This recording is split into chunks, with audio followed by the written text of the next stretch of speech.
This is my conversation with Patrick Winn, an award-winning investigative journalist. He specializes in rebellion and black markets in Southeast Asia. Winn is the author of two narrative nonfiction books, Narcotopia, In Search of the Asian Drug Cartel That Survived the CIA, and Hello Shadowlands, Inside the Meth Fiefdom, Rebel Hideouts, and Bomb-Scarred Party Towns of Southeast Asia. Winn is a longtime contributor to The World, a radio program broadcast on more than 300 NPR stations across America. His writing and short documentaries have appeared in, on The New York Times, Rolling Stone, the BBC, The Atlantic, and many other outlets. He has received the Robert F. Kennedy Journalism Award, also known as the Poor Man's Pulitzer, and a National Press Club Award. He's also a three-time winner of Amnesty International's Human Rights Press Awards, among other prizes. Winn is a member of 2050 Productions, a small Bangkok-based team telling Southeast Asian stories through documentary, video, audio, and reportage. Winn has appeared on screen as an expert source on two documentary series. Narco Wars, available on Hulu, The Business of Drugs on Netflix. Winn is an associate producer on Hope Frozen, a Netflix original documentary, and as a field producer for the debut Myanmar episode of Anthony Bourdain, Parts Unknown. Both won Emmys. Winn was raised in Eden, a dwindling North Carolina factory town that once manufactured carpets and beer. He graduated from UNC Chapel Hill in 2003 with a journalism degree. His early reportage explored economic decay in the American South and crime within the US military. Hi, Patrick. How are you? I'm good. Thanks so much for having me. I am so happy that you're currently based where exactly? In Bangkok, Thailand. I've been here for 18 years now. You were born and raised in North Carolina, factory town, kind of very, small town. What made that transition happen? How did, this spark to cover Southeast Asian crime start from? Yeah, I think I'm literally on the other side of the world from where I was born and where I was raised. I was a newspaper reporter after college in North Carolina, and I met a photographer there named Lin. I was covering politics and anything and everything for the newspaper, and she was taking photos. We ended up on an assignment together. We hit it off, and she happens to be born and raised in Thailand.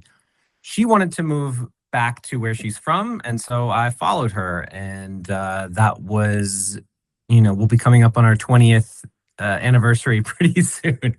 So the rest is history. Yeah, she was born and raised here, and I think I just got very lucky to meet her to for her to be this portal to this other side of the world for me that I now call home. As a journalist, what would you say is different from you covering stories in the US versus now Asia? I felt that in the US, there were some baseline protections that I had. Remember, I haven't really reported in the US for nearly 20 years, so I'm talking about the mid-2000s. I felt like there were some baseline protections that I had in that I could criticize politicians, I could criticize wealthy people, and they probably weren't going to be able to do anything about it. In Thailand and in Southeast Asia in general, the protections aren't as strong. You need to be smart about the information you put out there. I'll say that. You will notice in my work, I will seldom say, this acting police officer, police general did this illegal thing. Frankly, most of my readers are outside of the region, and they're not super interested in people's individual names anyway. You can say that there is corruption in the Cambodian police force, but if you live in Cambodia and you say, and this is the guy responsible for it, you need to watch out. So I'm more careful, and I try to make sure that I report in a way that doesn't deny any useful or needed information to my readers, but also keeps me safe. Fair enough. What's the learning curve like been for you? Because like, okay, these are very like things on ground. You learn that as you go through the mishaps of maybe things not working out so, right. Can you give me an example of something that you kind of almost made it from the skin of your teeth to then navigating the waters, what the experts are like? Is there a network of journalists that you work with? How does that look like? The learning curve is extremely steep. The main thing that any foreign journalist coming to Thailand is going to run up against is the language barrier. If you're not willing to learn the language, you're just not going to get very far. Hmm. I speak Thai, but I also cover Burma, Myanmar a lot. I don't speak Burmese. It is a serious impediment to my work. I would be a much better reporter if I spoke Thai and Burmese. And so for that reason, I tend to focus on stories that are happening around the Thai-Burma border where I have better access through my language skills. So language is number one. As far as a specific example, yeah, it ties into your first question about how things are different here.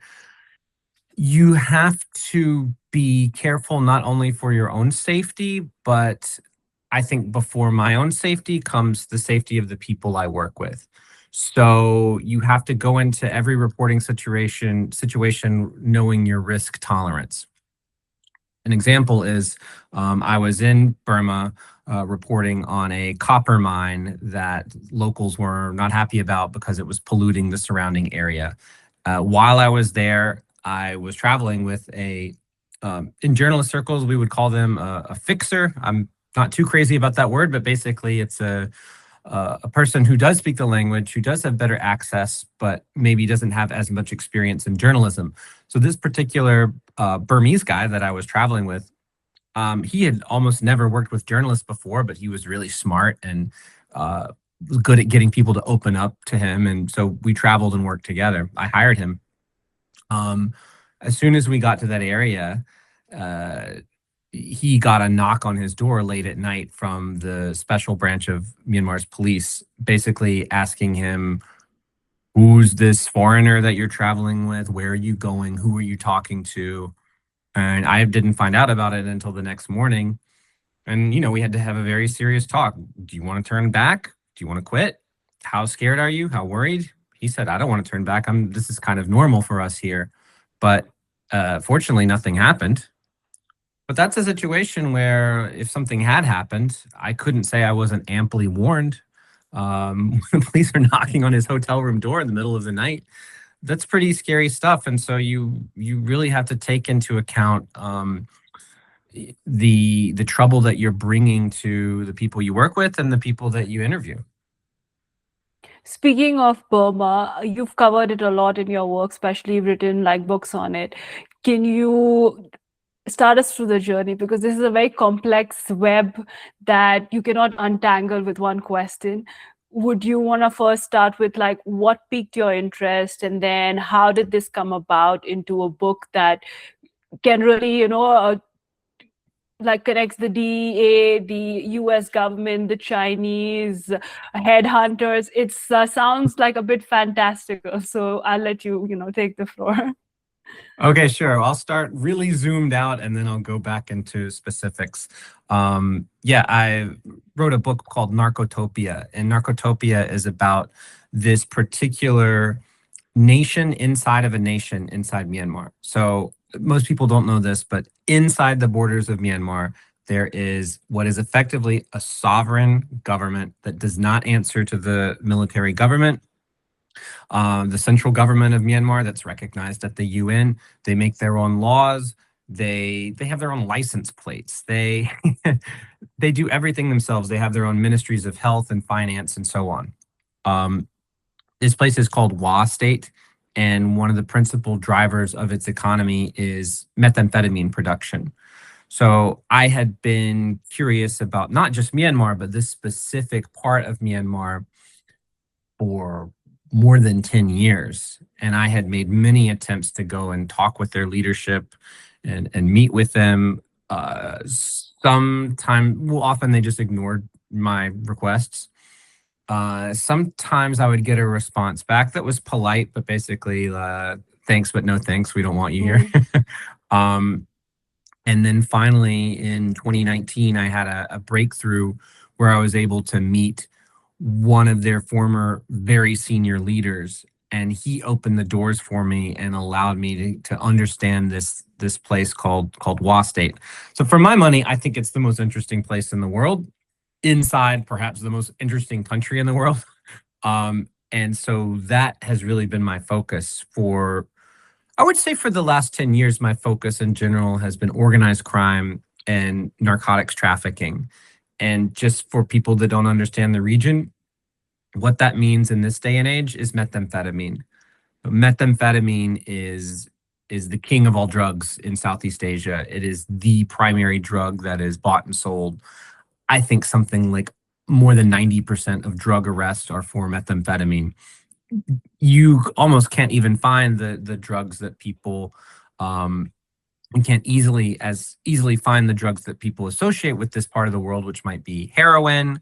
Yeah, they're out there, but it's a minority market compared to methamphetamine, which is just huge, huge, huge. So that gives you sort of a zoomed out idea of my interest.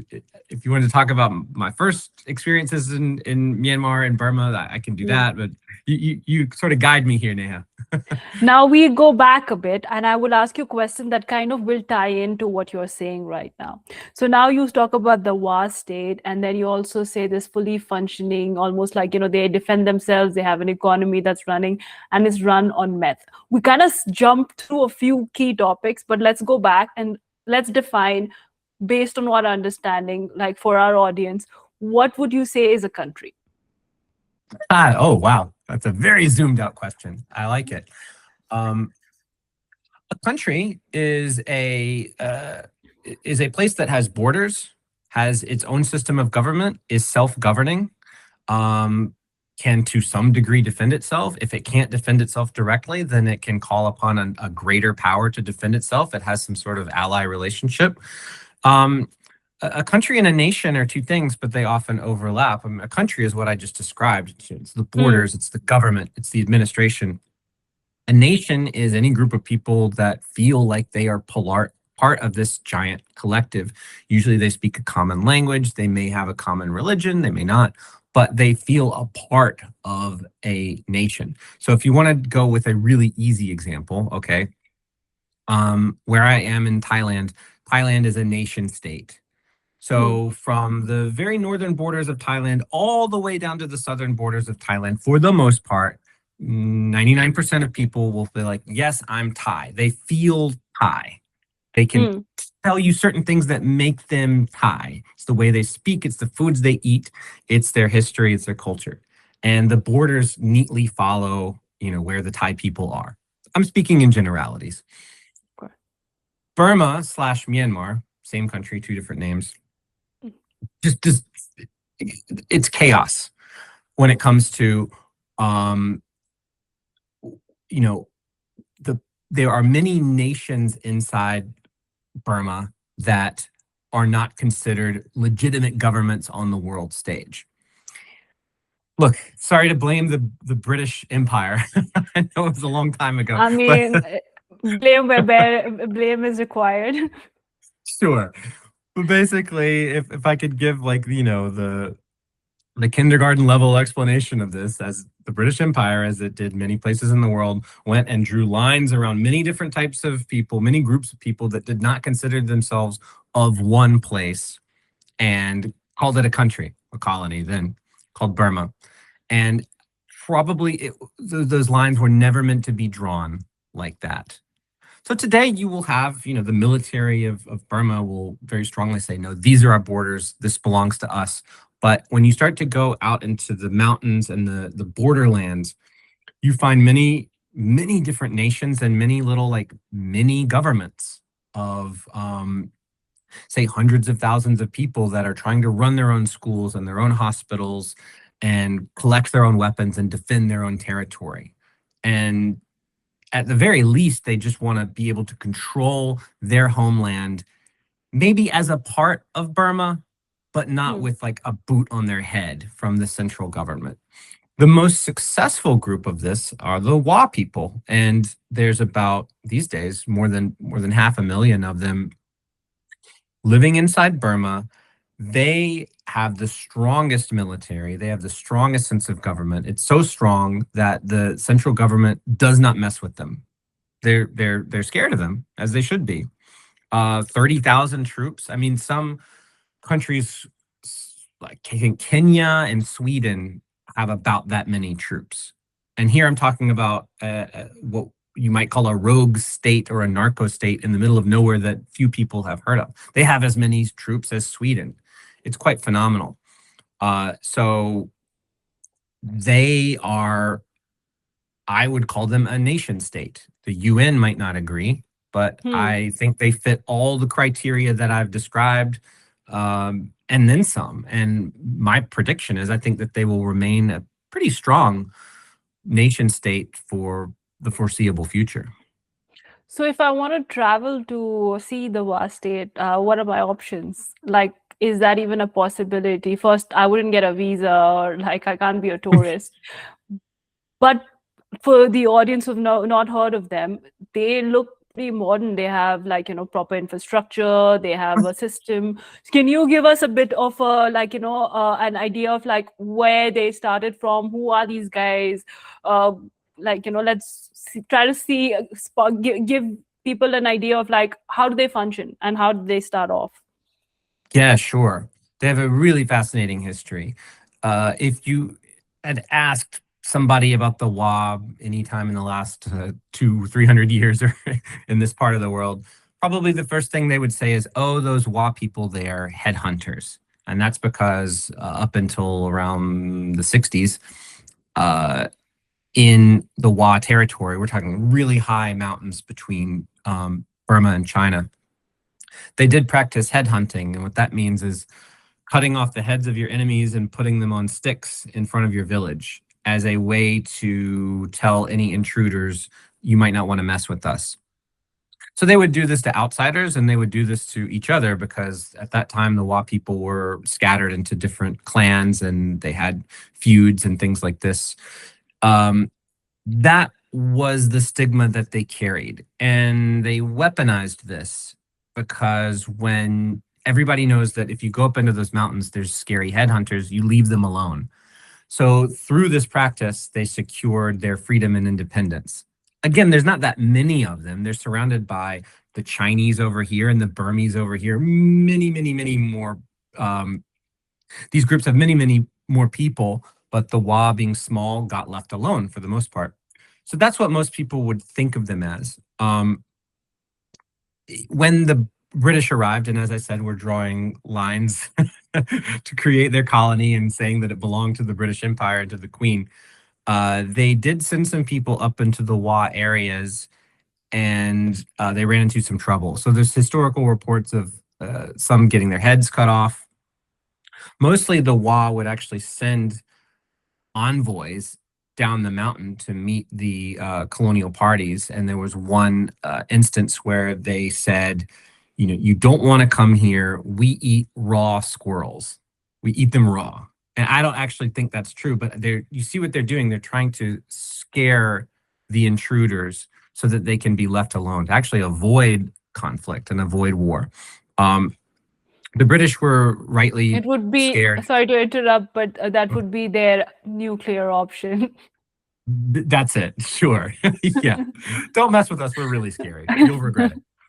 Uh, the British drew the boundaries around the Wa areas anyway and said, we own this. But in fact, they didn't really own it at all. And it was more or less independent and just extremely remote until about the middle of the last century.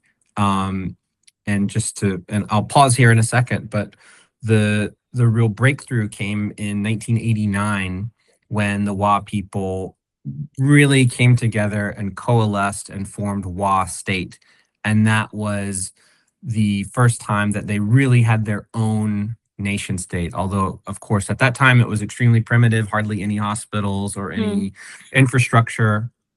Um, and it wasn't taken very seriously by the outside world because the Wa people are always underestimated. Because they have this headhunter stigma, people think of them as maybe not intelligent or hillbillies or something like that. In my experience, it's quite the opposite. I've met not only some highly intelligent Wa people, but some very kind and loving Wa people too. So it's amazing how stereotypes can warp your perception of people.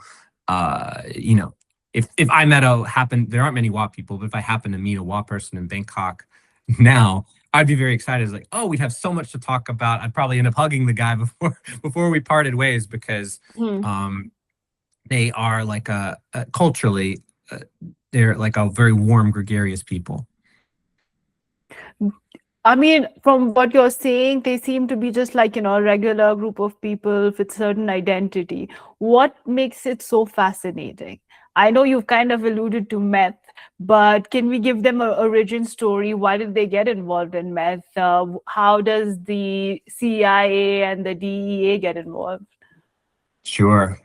Um, their first foray into narcotics trafficking came through the sheer fact that not very many crops grow well in the Wa Mountains, but the opium poppy grows really well.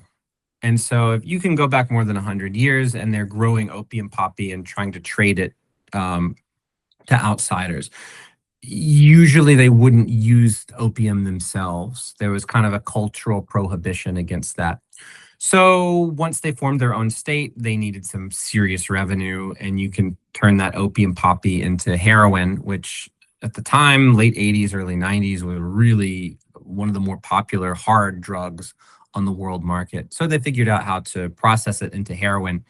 And at one point, a lot of the heroin coming to the United States started off, it was produced in Wa State. So that drew the attention of the DEA.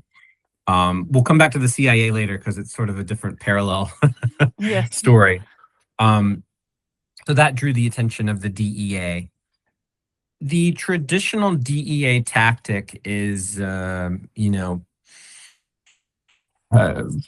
try to stop foreign drug cartels, foreign drug trafficking organizations by any means necessary. Go across the world and cooperate with other police forces, such as the one in Myanmar, such as the one in Thailand, to squeeze the drug cartel and deliver as much pain and punishment as they can, and try to drag the leaders of this drug trafficking organization into an American prison. That's the goal of the DEA. In this instance, there just happened to be a senior leader in Wa State who was very pro-American, and he was trying to steer his people away from drug trafficking. And his whole sales pitch was, I'm going to go to the DEA and I'm going to give them this incredible offer. You can you can make us stop producing drugs.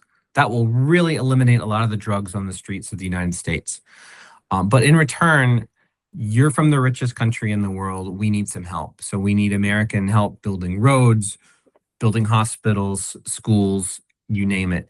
And we'll basically be a client state of the US in exchange for stopping our drug trafficking.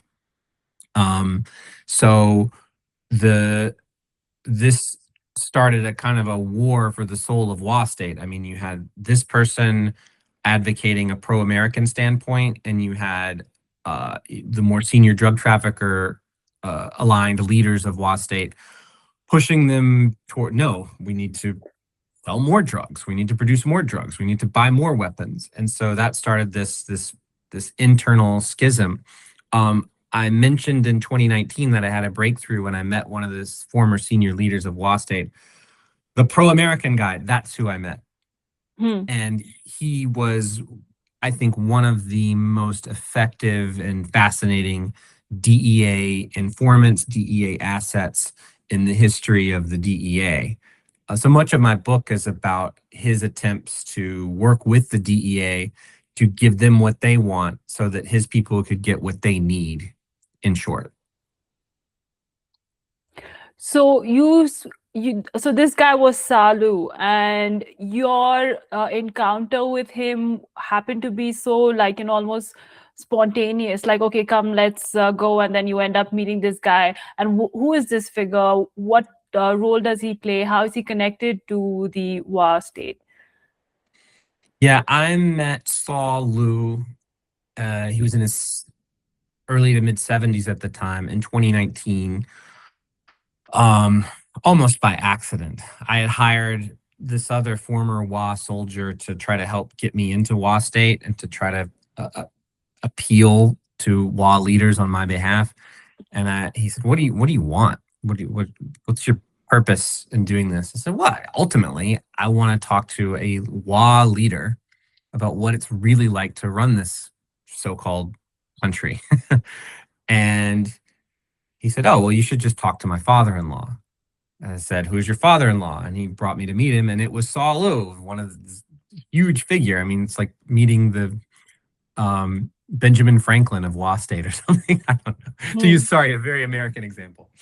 Um, so because he had this history with the DEA, he was more open to talk to me, an American, than probably any other WA leader would be. Of course, by the time I met him, he's an older gentleman, but he had incredible insight into the formation of WA State. And the reason that he was so pro-American is because long time ago, American Baptist missionaries had converted his family to Christianity. And boy, did they run with it. They were extremely Christian, extremely Baptist. I mean, really hardcore Baptist. And by the time he came along into a leadership position in WA State, he still really held those values. He saw more good and light in America than I do. He believed the mythology of America going around the world to help the poor and the downtrodden, and he was completely convinced that if he could align his people, some of the most denigrated people in the world, with America, the strongest country in the world, that was their ticket to prosperity. And so his point of access with the American government was the DEA. While he was a WA leader, he was giving them everything that you could imagine the DEA wanting. Here's where the poppy fields are. Here's where the drug labs are. Here's how much we export every year. Blah, blah. I mean, like the profit and loss statements, basically, of what the DEA would consider a drug cartel. But he said, look, the reason I'm giving you this is because I want an alliance with America. And to his credit, he's basically like a preacher type. He's really convincing person. I mean, I guess he talked me into writing a book about him. So he's very persuasive. He was able to persuade these DEA agents to go to their bosses and say, hey, that drug trafficking organization that we've been targeting, let's be friends with them instead. This is an insane proposition.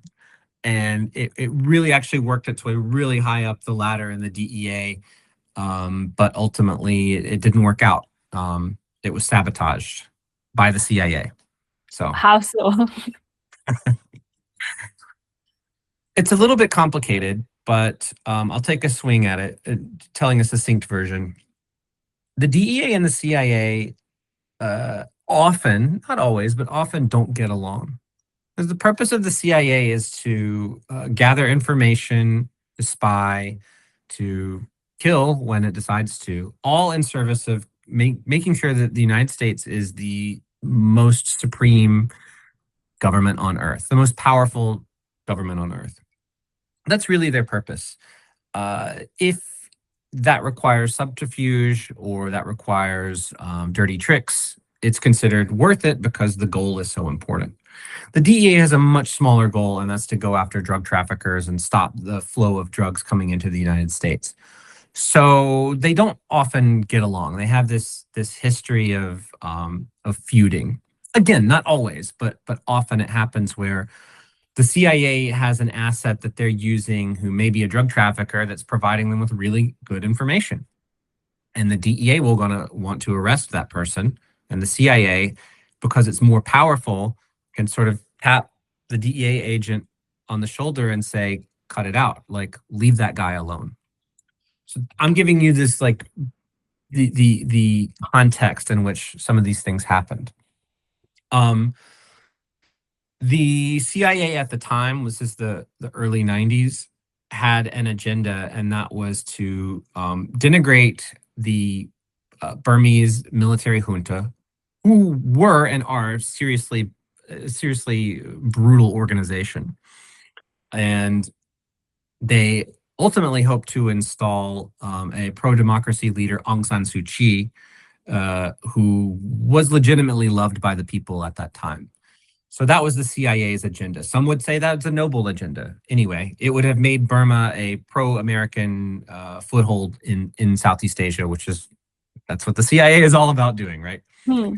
Um, when Saw Lu and the DEA start proposing a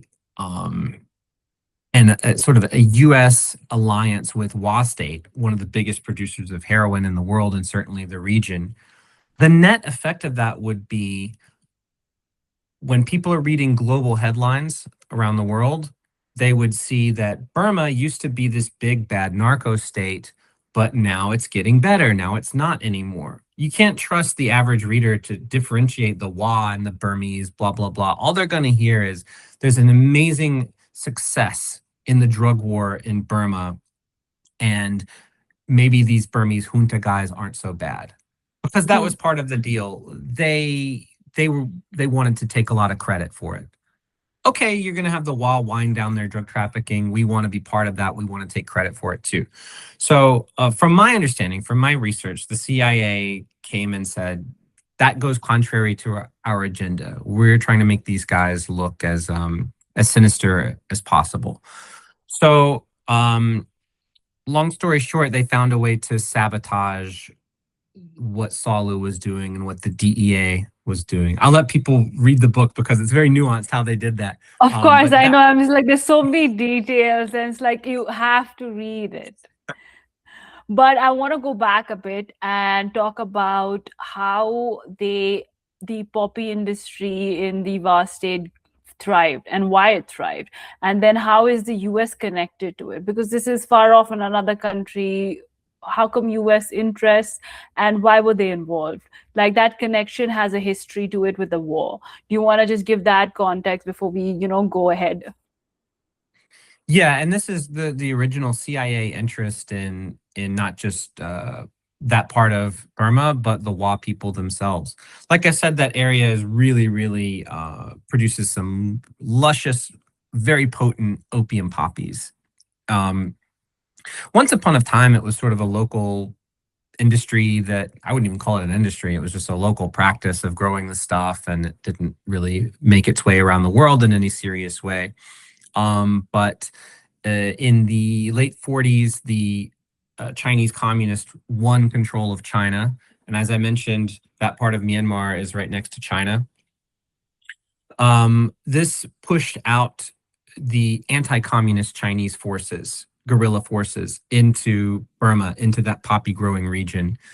And the CIA, being anti-communist, very anti-communist at that time, was looking for groups that it could support to cause trouble for the communist Chinese. So uh, they came in and they armed and supported these anti-communist Chinese who were sort of lost in the jungle in Burma, dropped weapons to them by parachute and gave them medicine and supplies and all sorts of things, hoping they would go back into China to create trouble for Mao Zedong.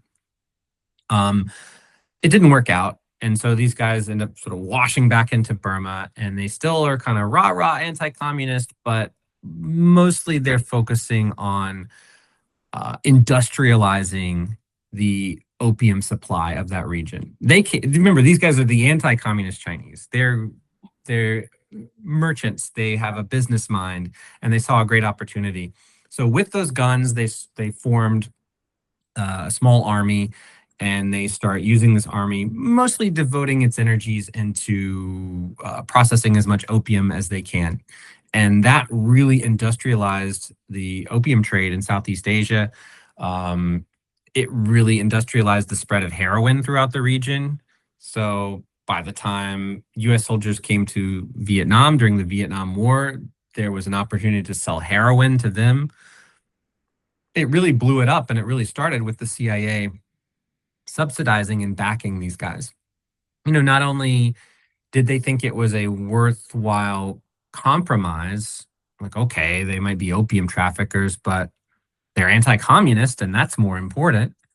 It wasn't just that, but uh, these drug trafficking guerrilla soldiers were really good at sneaking around and sneaking across borders, as drug traffickers are, and they could go gather intelligence from inside of China and bring it back and show it to the CIA. And so this is the original the original boom for the opium and heroin industry in Southeast Asia. And once it had boomed, others could come in and operate in that world. So, after these anti-communist guys sort of petered out and got old and filtered away, another drug lord came and seized that opportunity, and then the WA came, and so the CIA was really the spark to this giant industry. And since we talked about meth earlier, I'll just briefly explain. Um, it was in, I would say probably 25, 30 years ago, the drug of choice in this part of the world really shifted away from heroin and towards methamphetamine, and the WA took advantage of that. Because in Southeast Asia, you have a lot of factory workers, people doing repetitive labor, driving taxis, building skyscrapers. Heroin is just not the right drug for that type of economy. This is and especially it was, a go-go, work hard economy, and meth is much more suited to that type of economy than heroin. And so the WA rode that wave, and that's where we are today. Can you tell me a little bit more about how China is involved with the legitimizing almost and also funding or being a partner to the WA state to a certain degree that, like, they're just, it's almost like a proxy state. Like, what is the politics of it? Because initially, from what you just said, they were anti-communist and they were kind of like, they were meant to be a proxy state for the US, where they can go like, okay, see, this is our success example. Well, it turned out to be the opposite, where now they are functioning more or less with China versus the rest of the West. Yeah, and then what you're alluding to really is these great powers trying to exert their influence in this remote mountainous area in Burma that kind of links China to mainland Southeast Asia. So there's a lot of interest in that from different powers. I can say that today the U.S. does not really have any influence there at all. I mean, it's lost the influence campaign. It's really China, quite logically, because China is right there, and China has become quite a powerful country. It's really China that exerts its influence on that part of the world. I would say in that part of Burma, much more than the Burmese government does. And so the relationship today between WA State, which is just, again, it's about the size of Belgium, a little bit bigger, I think, 600,000 people. This is a really big chunk of real estate in those Burmese mountains. It is effectively a proxy state of the People's Republic of China. The Chinese government provides guidance, helps build roads, supply medical needs. It's involved in the education system in WA State. They offer quite a lot. They also demand quite a lot. From my experience, and I know this from very good sources, the WA leadership doesn't do much of anything without first thinking, will this make the Chinese government angry? If the answer is yes, they probably won't do it. And there's some real tension here because WA people are very proud. But let's face it, I mean, is China the largest economy in the world at this point? I don't know. They're next to a superpower, and they're a small group of people. And so they kind of have to take orders from China. The relationship is not that secret anymore. you can see at these big WA celebrations, like when they celebrate their 35th anniversary or 30th anniversary, you'll see the leaders of WA states sitting next to diplomats from China that are literally, men appointed by Xi Jinping. And, photos are being taken. This is not happening in a back room. No one cares because it's in WA State and no one ever thinks about WA State, but I Hmm. do. I pay attention and I find it quite remarkable. Um, from the Chinese perspective, this is a pretty clever strategy. If you have one of the largest drug trafficking organizations uh, in the region right on your back door, wouldn't you like to be able to tell them, do not let any of your drugs come into our country, or you're in big trouble, or we will smash you, or we will drain you of all of the aid and the benefits that you get from us. We will destroy your economy. I think that's something any great power would want. I think if the United States could simply tell the cartels in Mexico, hey, make all the drugs you want, just don't send them here, they would jump at the chance to do that. It's a apples and oranges situation, but for China, there's great benefits to being friendly to the WA. How are they financially in bed with the war? Because there is a lot of meth labs that are being, funded by the Chinese, so to speak, and yet it's on war land and there's all legitimized, but like they seem to have their hands clean. Yeah, the way the Chinese government, to my knowledge, is not subsidizing methamphetamine labs, and I'm sure if they had their choice, the WA would be doing something else, not drugs, which is embarrassing. What happens is Chinese criminals, Chinese criminal organizations can go into WA State and talk to one of the commanders there and form a relationship. They go out drinking and karaoke and all this stuff. And what this leads to is a situation where the Chinese criminal organization says, we're looking for a place to build a methamphetamine factory. Um, we'll supply the chemicals, don't worry, but we just need some real estate. We need a location. And the local WA commander will find a location for them in his district. Usually, you want to find one that's close to a river or a stream because meth labs require a lot of water. I've seen a lot of these meth labs, just photos and videos. They look primitive, but they produce meth. I mean, it looks like a barn, some of these places. They produce meth that's 98% pure. So these guys know what they're doing. From the WA commander's perspective, it's pretty hands off. Here's your location. I need a percentage of everything that you earn, or I need some sort of rent. They're basically landlords, but I don't want to be involved in your meth lab. Hmm. That's just not what I do. WA commanders, by and large, are trying to generate as much money as possible to subsidize their government. The WA people themselves are very poor. They're not paying taxes. Okay. So you have to bring in money somehow. And so these meth labs provide that income that keeps the state running. And then there may be a relationship where, okay, Chinese organized crime syndicate, you run this meth lab. Do you need it trafficked into Thailand? We can introduce you to some traffickers who we are friendly with and have the right to travel through our territory, and they can get it to the border, and then they can hand it to a different group of traffickers that specialize in carrying it across the border. It's so complicated. It's a very complex supply chain, and the WA commander will just try to float above it all and collect rent, but not get too deeply involved. That's how it works now. So they're meth consultants, not anymore like, producers of it. They were producers, and now they are.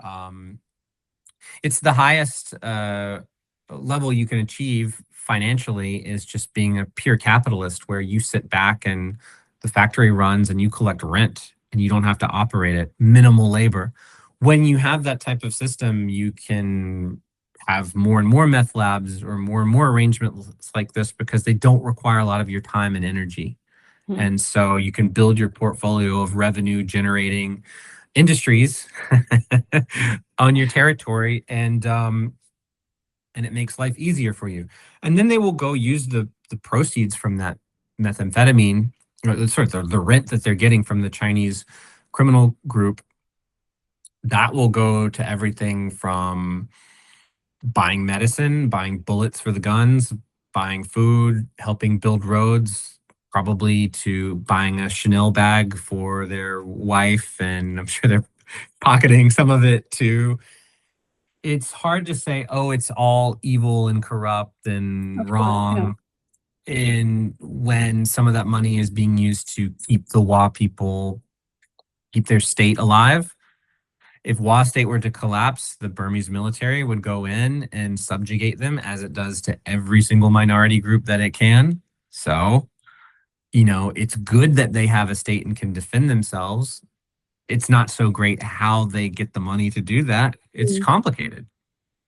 You kind of alluded to the fact that not everyone is rich in the vast state. Not everyone's making meth. Some of them do not have access to a lot of freedoms and, like, just infrastructure. So, from an outsider's perspective who has never been there, can you kind of go like, was it a democracy structure? What is the system that you're looking at the vast state? Because it's kind of built from like no influence from outside. So they kind of made it as they've gone ahead. Yeah, it's not a democracy. It's a one party rule. So they're basically it's a militarized state. So the United Wa State Army runs the place. They have a political wing called the United Wa State Party. It's all kind of the same thing. It's just a one party authoritarian state. It's not all that different from China. The only difference is China has come a long way economically, and the average Wa person is very poor. The average Wa person is growing rice and vegetables on their not very fertile land and getting by the best they can. A lot of them don't have good water. They don't have good sanitation. It's really quite poor. They will probably, the average Wa person will never lay eyes on any narcotics at all. It's just they're not involved. If you want to go up a rung in the ladder, then you will join the army. At least that's guaranteeing you 3 meals a day. And hopefully in the army, you can form a network and perhaps climb the social ladder a little bit. They do demand that from every family, one son has to join the army. So almost every Wa family has somebody in the army, or formerly in the army. Most Wa men that you meet, and increasingly a lot of women too, will have served. Um, and that's life. I mean, the middle class is really small, and then all of the power and the money is sort of accretes in the higher levels. There's more senior commanders, and if you can befriend one of them or play a role in one of their lives, do something for them, then maybe you can climb socially and climb economically a little bit. But it's no, it's not an easy place to live. One thing I find interesting is, because of the spread of smartphones, this super mysterious place that is basically like a black hole. Well, actually, now there's all these. Usually, it's like a young Wa soldier, male or female, on, if not TikTok, then Douyin, the Chinese version of TikTok, and they're just being silly and making kissy faces at the camera and dancing and behaving exactly like teenagers from anywhere in the world, from Egypt to Japan to Hmm. California. And I find it heartening, because it's now really impossible to deny their humanity. I mean, these are just young people doing young people things. I find I like it a lot. But yeah, that's an overview of how their government works. What about the leadership like? Because I know, like, you'd assume it's like, okay, it's just like must be run like a cartel. It's a militarized state. But from what you have spoken about, the leadership, the main leader, what I can't, I'm sorry, I will say his name incorrectly, but he seems to be like, a regular guy, like an accountant. So there's the face of the group. You could possibly be referring to two different people. The real face of the group is named Bao Yuxiang. He's quite elderly now, and he's like a real founding father. of the group. And he's been talked about as I don't think that he makes a great impression on the outside world, but if you look at his accomplishments, he steered these people towards statehood through some very turbulent times. And, I think he will die with a pretty strong legacy. And he's pretty well liked among everyday WA people. Um, for much of the state's history, there has been a financial mastermind named Wei Shikang. He's half Wa, half Chinese. He's in the shadows. He doesn't like his picture being taken. He's sort of overseen a lot of the drug trafficking because he's extremely good at it. From all my reporting, I gather that he is a genius, timid. He does dress like an accountant. He doesn't wear any gold. Um, doesn't seem terribly interested in having 4 or 5 wives or anything like that. Doesn't drink. Seems to have obsessive compulsive disorder. Just a really um, hyper intelligent but subdued person. He's now getting quite old too, and I'm actually unclear on what his current role is. Mm.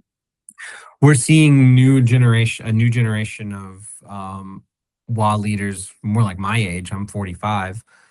Come along that are often the sons or relatives of the initial leaders. So it's a bit dynastic in when it comes to the power structure. Like, you to climb to a certain height, you need to have a certain last name or come from a certain clan or come from a certain family.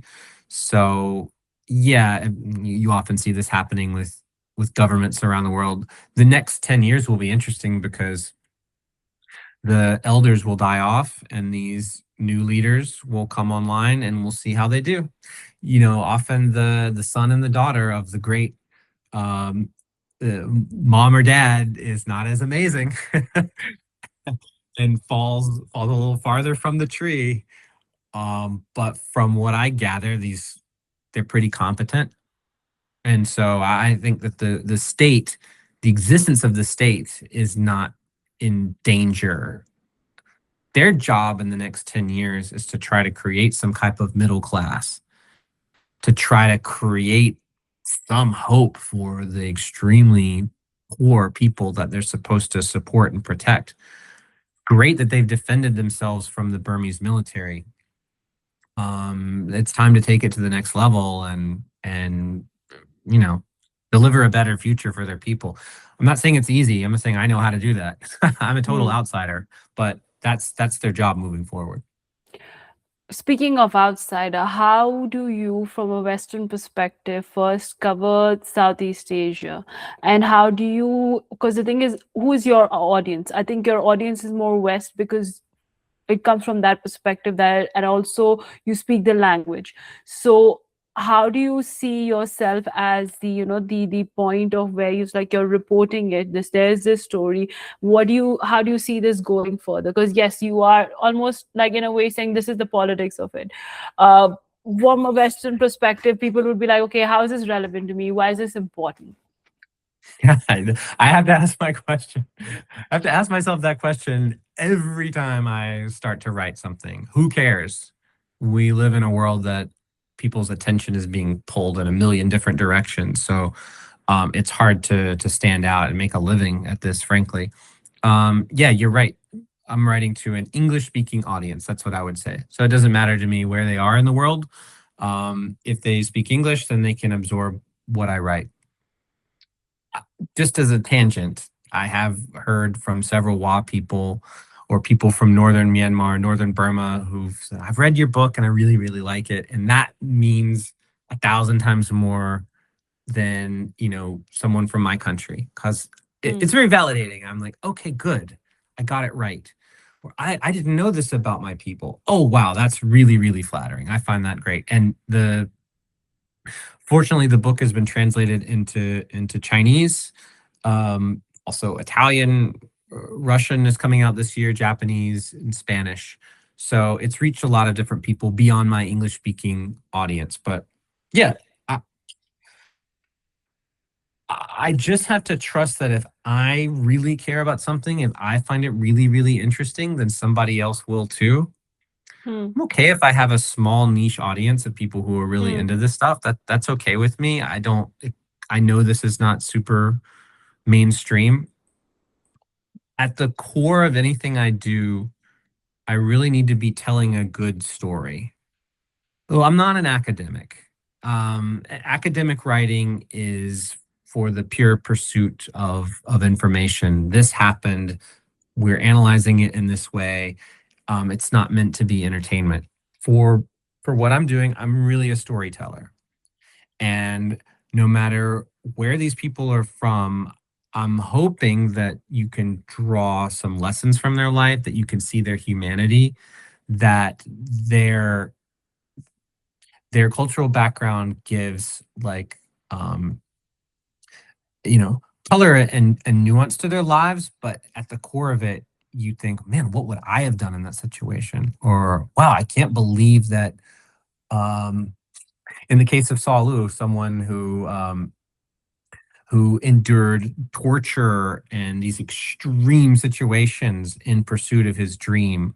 This is kind of a classic human story. Hmm. So I'm hoping that it touches people on that level. And I mean, not to sound too cheesy, but kind of breaks down some walls. So if you people want to go Google who are the Wa, you know, it's not in my writing, but in a lot of writing, you're just going to see these extremely negative portrayals. And that kind of drew me to them in the beginning. Hmm. I love the idea of someone reading my work and thinking, oh, actually, there's a lot to like about this group of people. And I understand why they do the things they do now. That's my goal. When, interviewing people from like almost like a drug cartel or militia, how do you grapple with the ethics of it all? You're publishing stories, you're also protecting some, withholding some. You're going all the ways. Like, as a journalist, how does one, work with that?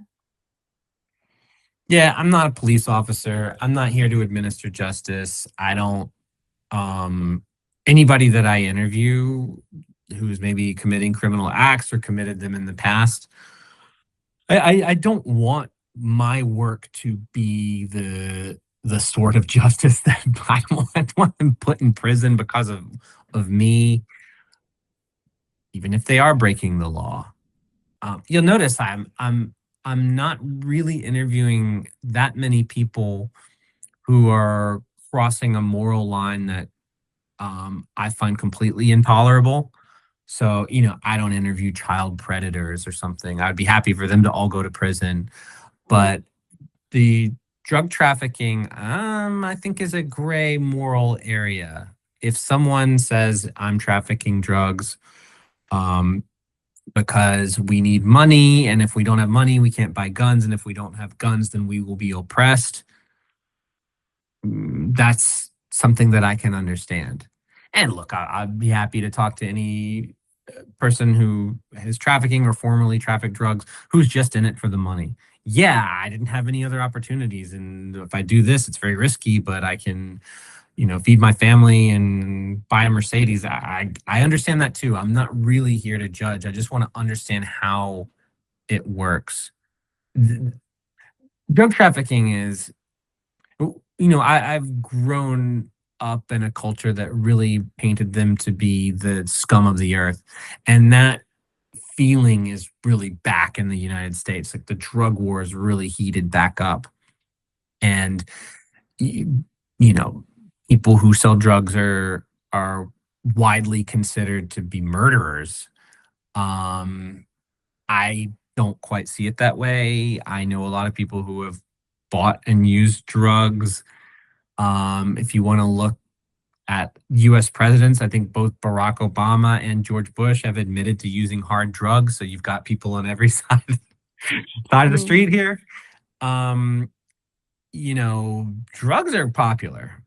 Drugs are really popular. And I'm not here to judge somebody who wants to alter their consciousness.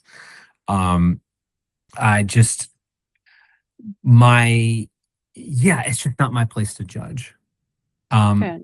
I will say one more thing about that. I think the drug trade in general is moving in a really horrible direction. So as much as I can be a critic of the way the drug war is administered, but if I could criticize the criminals too, the rise of fentanyl, these synthetic opioids, this stuff is really nasty. I mean, I truly hate it. It what often happens is people go to buy drugs and they find um, this fentanyl in the drug, or they discover that it's in the drug, and then they can overdose without meaning to.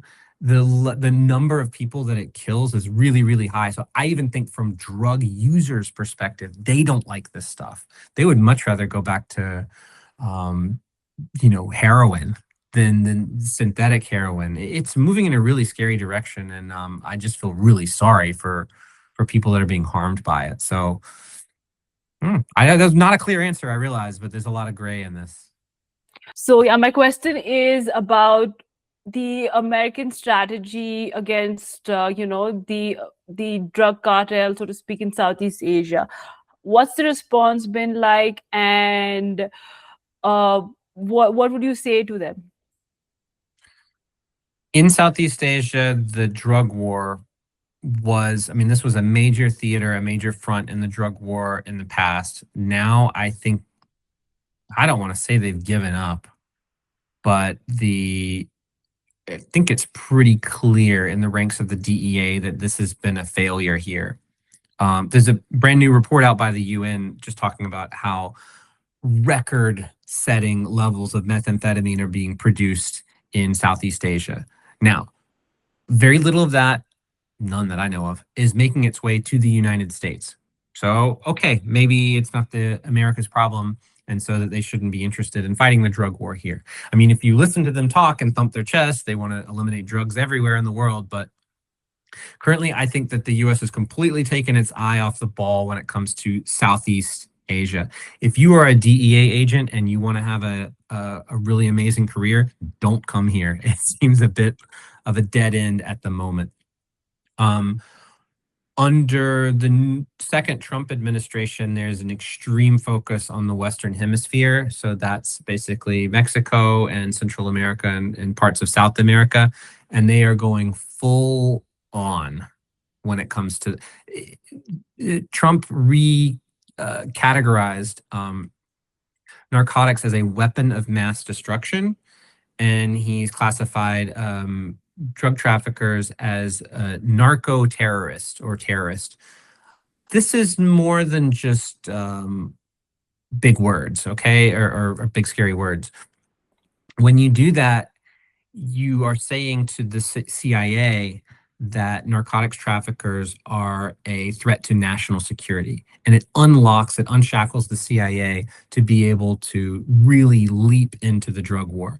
So what I'm seeing now in Mexico is the CIA has taken a almost dominant role in the drug war there, and it's causing a lot of friction. So we're talking about CIA officers helping Mexico target, I mean, if you believe all the reports, eliminate cartel members.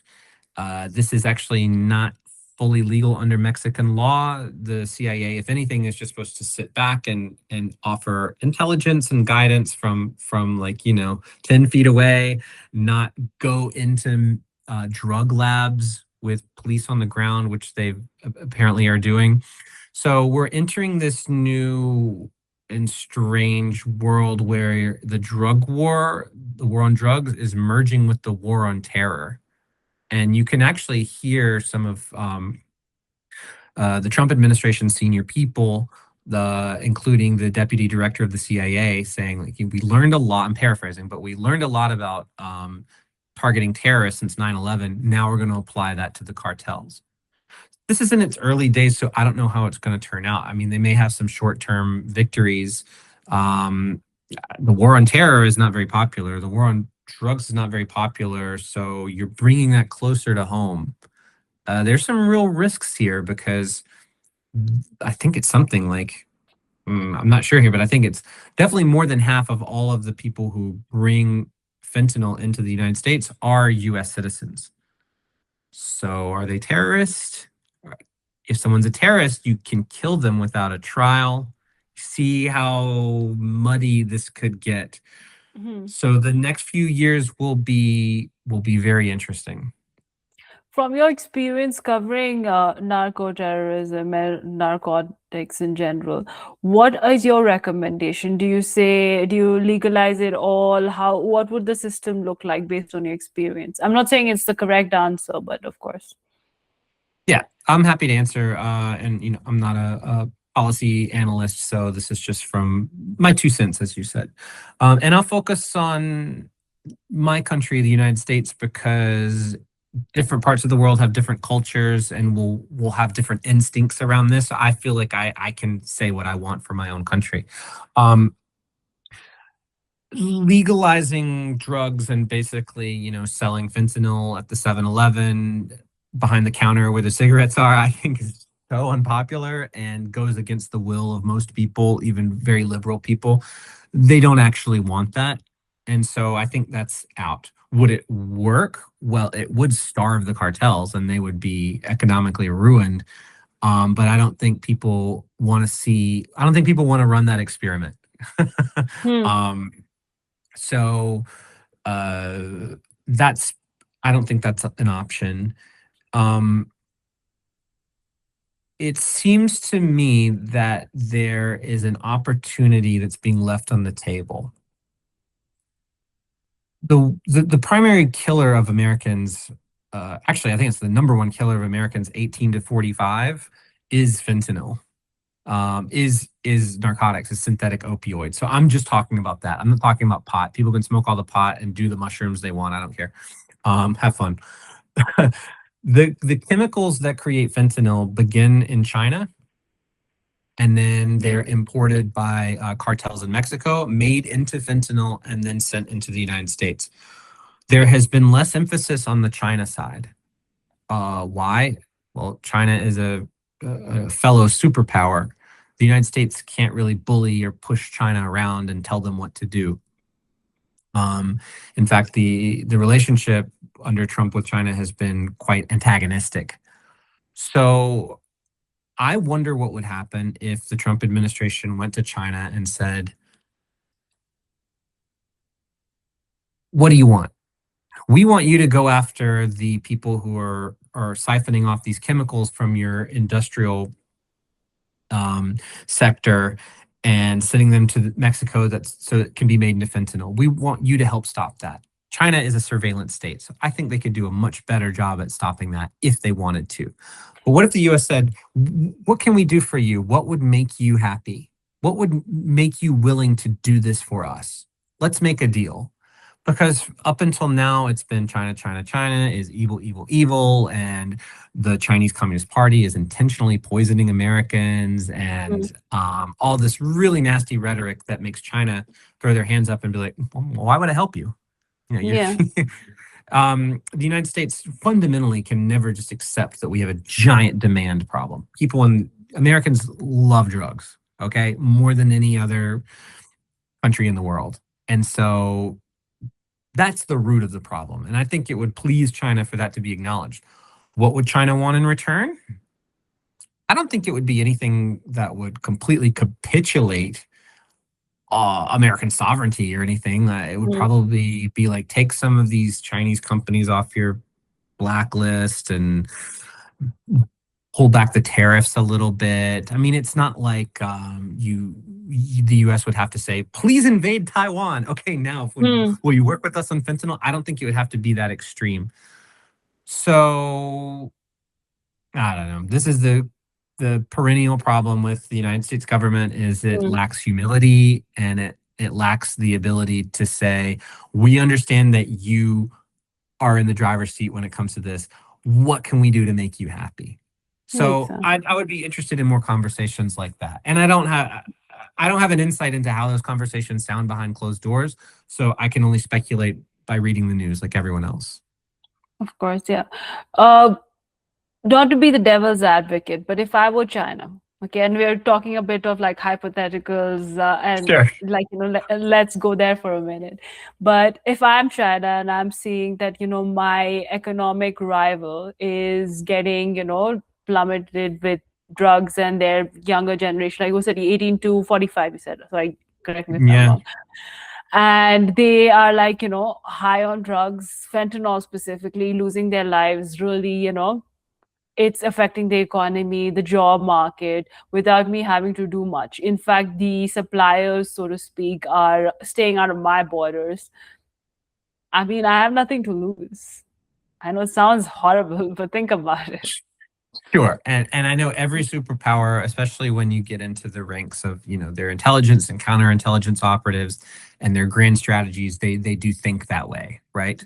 Um, yeah, and perhaps that's the call they would make, but I haven't seen so far. All right, I'll just put some more cards on the table. I've talked to former very senior person with the DEA focusing on Asia operations that includes China.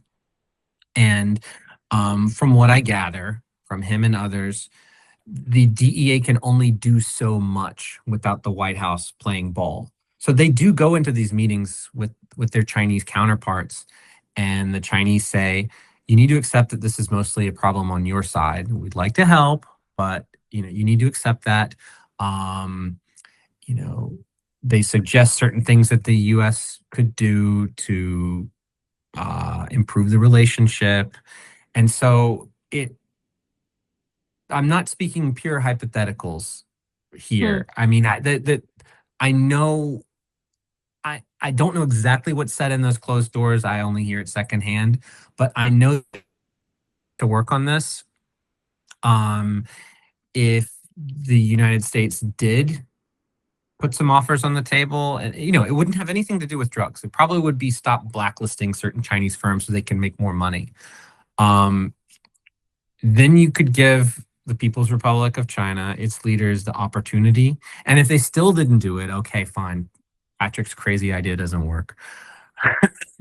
um, but I think that Beijing is very concerned with image management, and it would enjoy, to a large degree, the opportunity to say that they're valiantly fighting against the global drug trade, and here's the US even patting us on the back, and they would get a lot from that too.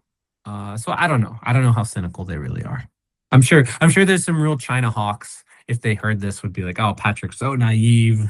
Yeah, But good point. There's always two sides, and both of them are always fighting each other, never finding consensus. yeah, I'm more of I'm this is just how my brain works. I'm more interested in ways that the two countries could cooperate. Hmm.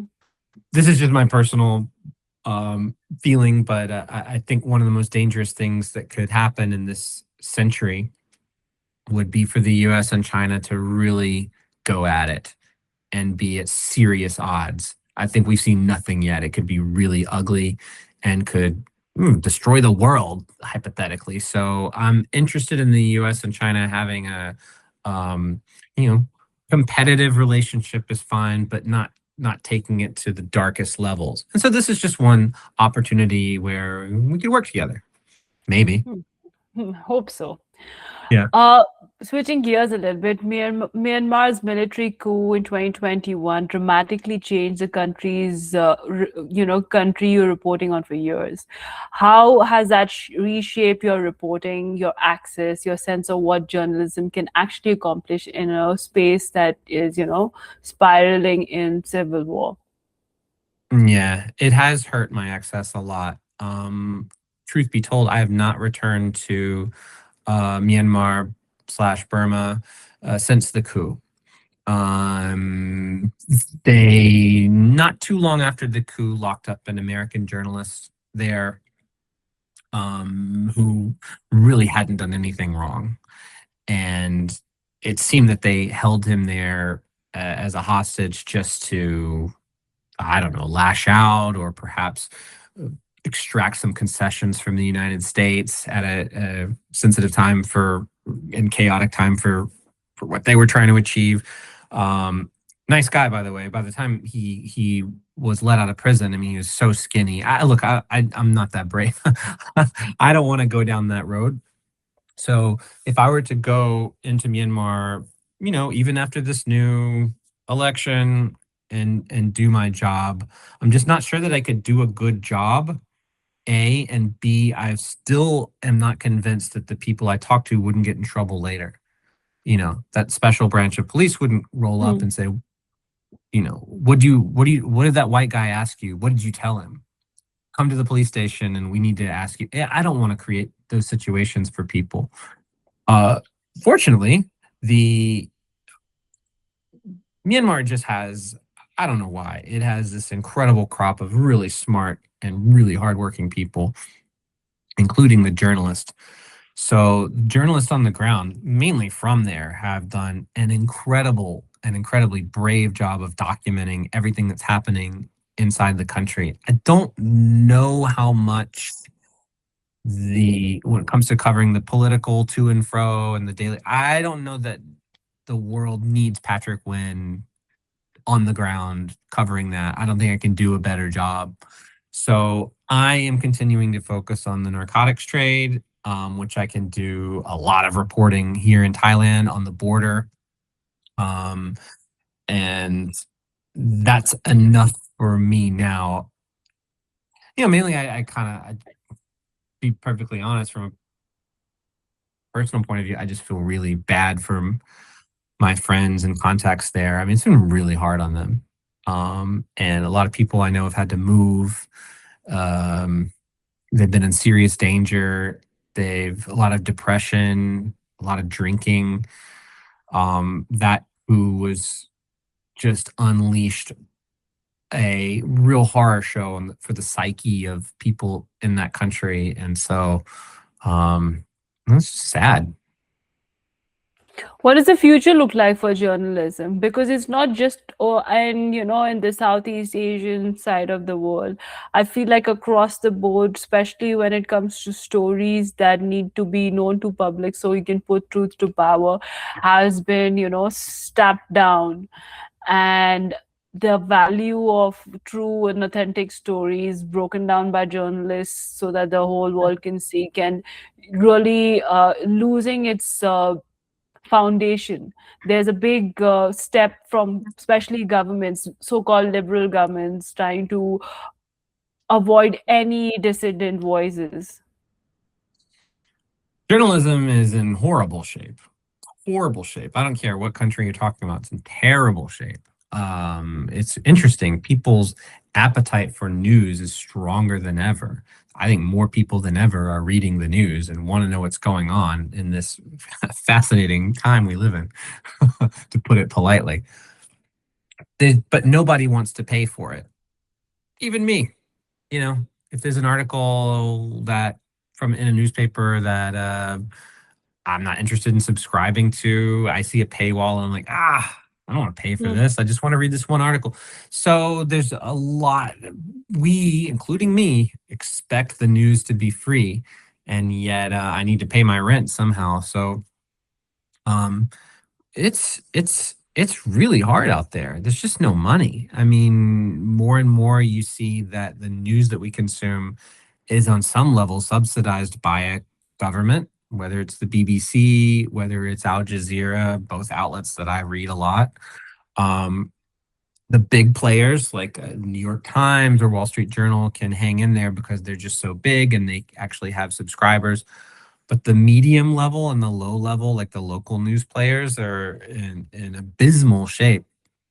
And when you go try to find out what's going on in the world by looking at Twitter, or X or Facebook or whatever, there's just so much like slop. There's so many like content creators that are taking like a tiny grain of truth and just blowing it completely out of proportion so they can have a crazy thumbnail that will make you click on it. Um, it's a bit exhausting. So I'm not very, mm, I don't have a very positive view of the future of, of journalism. It's sad to say. If anybody listening to this wants to be a journalist, like if a very young person, I hope you have rich parents. Although I don't. although to argue against, so to speak, put some hope in the back in this conversation, I would Please do. say that, like, there will like, there's always a time where there is a high volume of, like you said, AI slop things that are really badly done, and then there is a, like, a hunger in us look for the truth. I think we as human beings are truth seekers. There's a reason why breaking stories that, like, are so, like, okay, this doesn't matter to me. Like, this is Southeast Asia, but your books are read all over the world. Even the war people are reading it. And that's because they really do value and treasure stories and work that has been done, that otherwise, if it was muted, a lot of people would, like, lives would change. And that has always been Yeah, the case of journalists from day one. There, even the New York Times, or, like, these are big publications, break stories because they get that access. The legitimacy of journalism is still not lost. I just feel like it's having its, bad days, bad moments. It will come back, because I think when Trump won the presidency the first time, the spike in people reading online publications went up, because that was the very time, and true. there were loads of traditional publications like Wired shut down. There were loads of, like, publications in the region that I'm in also shut down, but then there were new publications that kind of also understood the voice of the people. If you don't adapt, you disappear. I feel like you said, social media, online platforms are more like free because everything is so access free. I don't know. I will stop with my TED talk, but I do believe that there is space for journalism. I think it's just it's darkest before the storm. So I feel like that is the case. Well, I like your TED talk, and what I would certainly agree with is I'll use myself as an example. Um, I think I'm a pretty good writer, but I'm not the most brilliant, brilliant writer in the world. So why do people buy my book? They buy my book because the stories in it are true. If you just wanted pure entertainment and you didn't care if it was true or not, you could go read a spy novel, go read John le Carre or something. He's a much better writer than me. But you read my book, Narcotopia, because of, wow, this really happened. So you're right. That is the main thing that I try to bring to the table. Um, you'll never see me writing fiction or make believe stories. I think that in this AI world, AI fueled world, what I can hold on to is my ability to go out and find real stories, things that happen to real people, gather evidence to prove that it really happened, and then present it in a very digestible package. I think that has a future. I hope so for the sake of my ability to feed myself. I hope So, so yeah. too, definitely. Just to and end on a really different note, did also want to talk to you about your documentary films and also your work with producing work with Andrew Bourdain's Parts Unknown. Can you talk us a little bit through that before we end the conversation? Sure. My more recently, my access to the documentary world has really come through my wife, Hyland Waddell. So she has two documentaries on Netflix. The first one I was an associate producer of. It's called Hope Frozen. It's really her baby, but I was a part of it, and I would just say go check it out. It's totally different than anything that we've talked about here. Well, it's a fascinating true story, is what it is. Actually, it just doesn't have anything to do with drugs. Um, Anthony Bourdain. That was a interesting time of my life. 2012, I think. Um, at the peak of his fame, uh, he had just gotten a new show with CNN, and they wanted the debut episode to be filmed in Burma. There were not many. They didn't know how to contact anybody inside Burma to help them go find the restaurants and find the people to talk to. And so they contacted me because I was already going in and out of the country a lot. My first question was like, I'm not Burmese. Why are you hiring me? I said, we don't even know how to get access to Burma. Just started to sort of liberalize and come out of this really totalitarian era. So my job was to go into Burma um, and find people on the ground who knew where the best restaurants are, knew how to find the best characters. And so I worked with the Burmese team to put that episode together. from a what we'd call field producing perspective. So, I'm just supplying the raw material. Then the director and the videographers, and then of course Anthony Bourdain himself come in and kind of make the magic. But we're just sort of guides to that world. And I'm really proud of that episode. I mean, I think that it holds up today. I probably would cry if I watched it now because that was a hopeful point in Myanmar's history. And just what, 15 something years later, we're at a very non-hopeful place. So I like how it captured that bright moment. And it won an And Emmy. how, Not because of what I did, but it did win an Emmy. no, I'm just but you, not saying it's good enough to watch. So go back and watch it, everybody.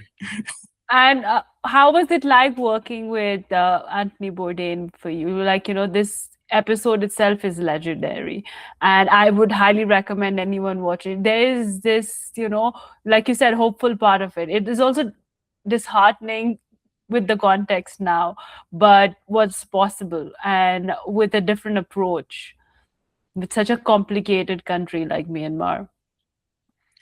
He was, for most of the time, the same person that you see on the show when the cameras weren't rolling. I mean, he's very witty. He has a very fast mind. Um, these strong opinions just seem to well up in him and come out of nowhere. He was genuinely curious about Burma, and I think he understood that it was this rare and special experience that he was there. Um, and then there were parts when the cameras weren't pointed at him when he seemed a little lost in his own head and maybe a Hmm. little morose and down. And so I saw a glimmer of the depression, which as we all know, he ultimately took his life. Hmm. Um, so I saw some glimmers of that. I mean, he had moods. It was by and large a really positive experience, and I think one good thing I can say about him actually is that I spent a lot of time with his team. So the director, assistant director, and the videographers, they never behind his back said one bad thing. They were really like loyal to him.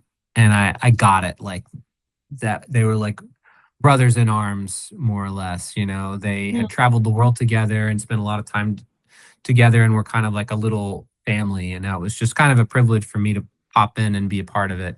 Um, so yeah, yeah, there's some really good food. And I would love to know what some of the people featured in that episode are doing now. I have no idea. Yeah, that would be very interesting. Yes, that's true. What would you tell a person specifically? Because you have traveled to a different country and explored that and then covered it from a perspective of people who don't travel. And this is something that I truly feel that traveling opens your mind up more than any book would by just immersing yourself completely in a space. But when it comes from like, okay, this is very different from me, us versus them, you enter a space with a very sanitized approach, and then you can never you leave the same as you are. Why is it one very important to leave being changed, and how should one approach a different culture? Yeah. First off, I would say traveling has come to be seen by my generation almost as this virtuous thing. And I understand. I would like people to remember that if you're able to travel the world and go on holiday anywhere, you are a member of a very lucky elite class of people in the world. I mean, that's a real privilege and a real luxury. So being able to bounce around the world is a total privilege. Fortunately for me, like a lot of my travel has been subsidized because I'm going out and talking to people and interviewing people, and whatever news outlet I'm working for at the time is paying for the plane ticket, hopefully. And then the least amount of money possible for my hotel accommodations wherever I end up. But I've been really lucky in that regard. Uh, Talk to people. That's my number one piece of advice. Um, really try to talk to people. if you don't know where to start, wherever you're going, like book a walking tour. I know it sounds like kind of a trite piece of advice, but like just try to have some situation where you're interacting with somebody from there, because that's those are the actual memories that I have, not standing in front of the Eiffel Tower or Angkor Wat or whatever. What are you gonna look? No one cares. Everyone stood in front of Angkor Wat and the Eiffel Tower. Yeah. It's not interesting. Um, if you can find an opportunity to to talk to somebody and listen and ask them questions and not leap into the conversation and share your opinion of their country, Hmm. just soak it up. And I if you really listen, I know I'm sounding like a cliche greeting card or something right now, but if you really listen to people, it becomes really hard to dislike almost any group of people in the world. I'm quite convinced that maybe there's certain countries that I wouldn't be my first choice to travel to. I guarantee you, if you put me on the plane and you sent me there and you gave me a week there, especially if I was working on a story and I got to interact with people, I would walk away being like, hey, they're really cool. Yeah.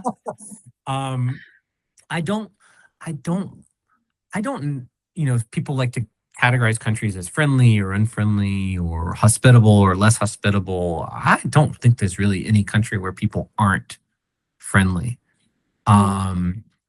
I am quite confident that even if you dropped me in North Korea and if everybody was able to say what they really feel and not speak from a place of being persecuted or whatever, that we would get along great, Hmm. and they would be warm and they would share their food and vice versa. And if a North Korean went to eat, like, at my grandma's house in rural North Carolina, she would make sure they left very full and happy. And humans are pretty cool when it comes down to it. So, um, traveling enhances my humanity, and I'm very lucky to have been able to do it so much.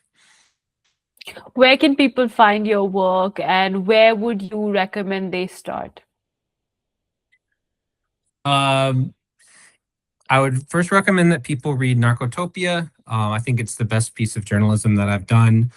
Um, the other book that I've written is called Hello Shadowlands. It's reportage about organized crime in Southeast Asia. And it has a similar theme in that it's not about demonizing people who are on the wrong side of the law. It's about trying to understand how they got there.